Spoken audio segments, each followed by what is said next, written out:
жетпей койду го мен максатыма.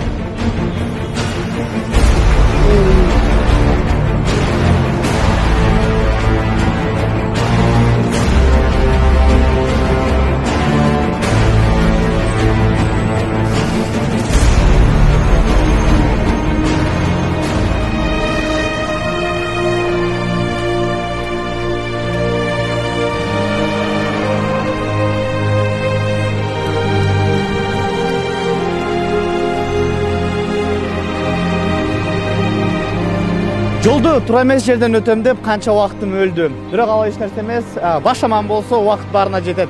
Келгиле достор, өз өмүрүбүзгө өзүбүз жооптуу болуп, жол эрежелерин сактайлы.